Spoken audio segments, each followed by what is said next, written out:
کو نیکوں کی مجلس میں لے کے جائیں، اپنے جسم اور دل کے ساتھ مجلس کے اندر جایا کریں، مجلس ذکر کے اندر، مجلس تعلیم و ذکر کے اندر، پھر اصلاح ہوگی۔ گھر بیٹھے بیٹھے اصلاح نہیں ہوگی۔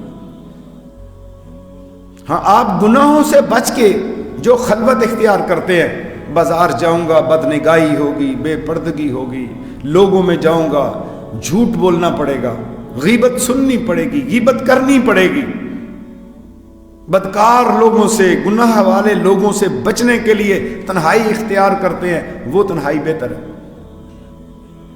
لوگوں میں خوش رہتے ہیں، دو بندے مل جائیں تو غیبت شروع، پھر کہتے ہیں غیبت نہیں کر رہے، ہم تو ویسے بات کر رہے ہیں، کر بھی غیبت رہے ہوتے ہیں لیکن کہتے ہیں ہم تو غیبت نہیں کر رہے، ہم تو اصلاح کی بات کر رہے ہیں۔ لوگوں کے پردے اتار کے، لوگوں کی عیب جوئیاں بیان کر کے، کسی کا عیب دیکھو تو پردہ ڈالو، کسی کی برائی کسی کے آگے جا کے بیان نہ کرو، یہ آپ کی نیکیوں کو کھا جائے گی۔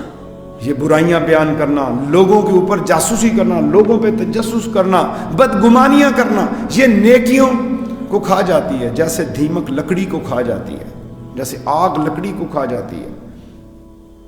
اپنی نیکیوں کو بچا لیجئے، یہ بہت قیمتی مال ہے۔ آپ کی نیکیاں آپ کا اثاثہ ہے، آپ کی نیکیاں آپ کے نجات کا پروانہ ہے، آپ کی نیکیاں پل صراط کا ٹکٹ ہے، آپ کی نیکیاں آپ کو حوض کوثر پہ لے کے جائیں گی، آپ کی نیکیاں آپ کو نبی پاک کے جھنڈے کے نیچے لے کے جائیں گی، آپ کی نیکیاں آپ کو مقام دیدار پہ کھڑا کریں گی۔ نیکیوں کو ضائع نہیں کرنا، نیکیوں کو سنبھالیں، اپنی نیکیوں کو۔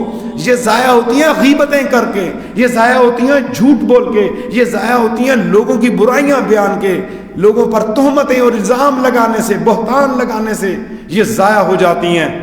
اور نیکیاں آپ کو جہنم کی آگ سے بچائیں گی، اور بدیاں بلکہ جہنم کے قریب لے کے جائیں گی، بلکہ اس کے اندر ڈال دیں گی، پھینک دیں گی۔